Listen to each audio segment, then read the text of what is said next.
Assalamualaikum warahmatullahi wabarakatuh. Perkenalkan, nama saya Atristi Arisfaristi dengan NIM B02220001. Dan saya Nabila Naura Ayu dengan NIM B02222051. Kami dari Sastra Indonesia UNS Angkatan 2022. Di sini kami ingin berbagi sedikit informasi mengenai analisis karya sastra puisi yang mengandung unsur sastra sofistik. Tugas ini juga disusun guna memenuhi ujian akhir semester mata kuliah Sastra Mistik yang diampu oleh Prof. Istadianta. Langsung saja untuk yang pertama yaitu pengertian sofistik.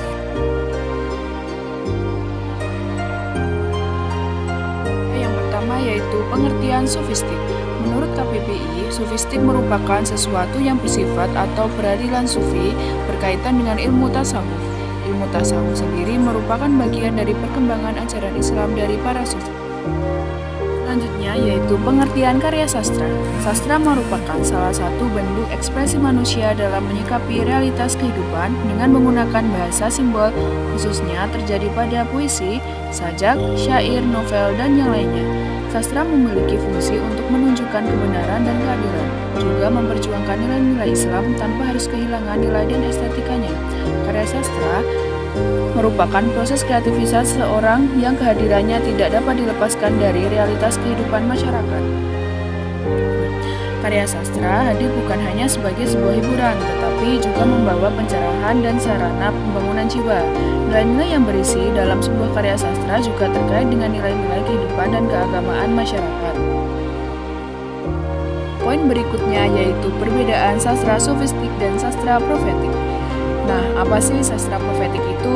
Sastra profetik adalah sastra yang berjiwa transcendental dan sofistik karena berangkat dari nilai-nilai ketauhidan, tetapi yang setelah itu juga memiliki semangat untuk terlibat dalam mengubah sejarah kemanusiaan yang karena itu memiliki semangat kenabian. Sastra profetik mengandung nilai-nilai ketauhidan yang lebih mengarah kepada nilai sosial dalam masyarakat, sehingga terlibat dalam suatu sejarah manusia.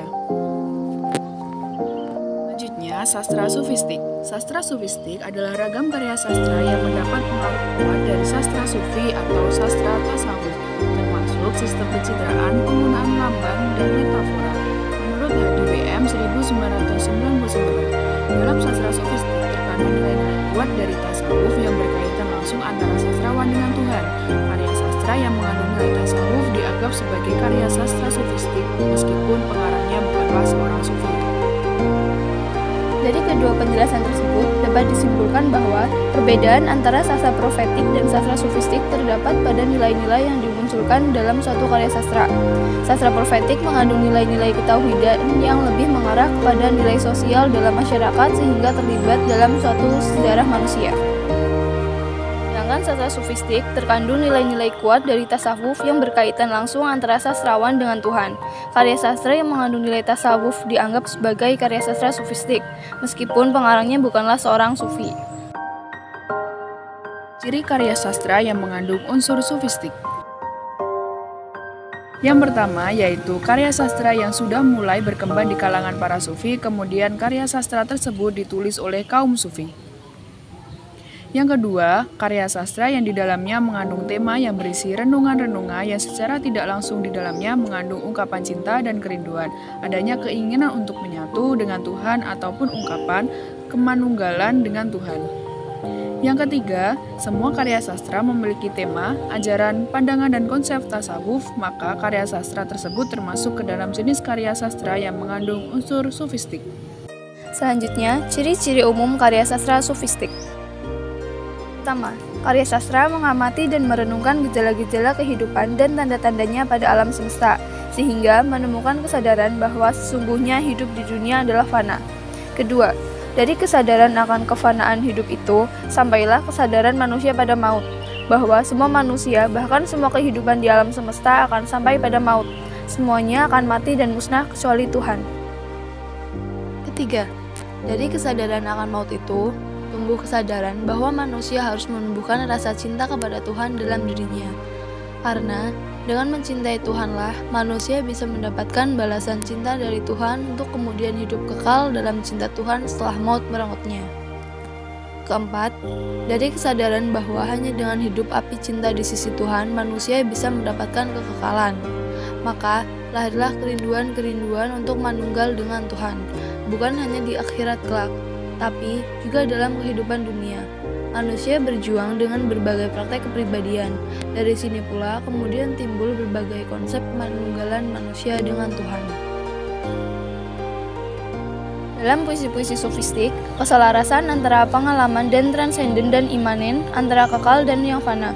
Puisi-puisi sofistik selalu selaras antara komponen-komponen kerohanian, psikis, dan sensual yang kemudian berpadu menjadi kesatuan yang mempesona. Puisi sofistik banyak yang terlahir dari pengalaman kerohanian dan ekstase sofistik. Ungkapan dan simbol-simbol yang ada pada puisi sofistik diambil dari sejarah atau kisah-kisah keagamaan, serta petunjuk-petunjuk yang terdapat di Al-Quran.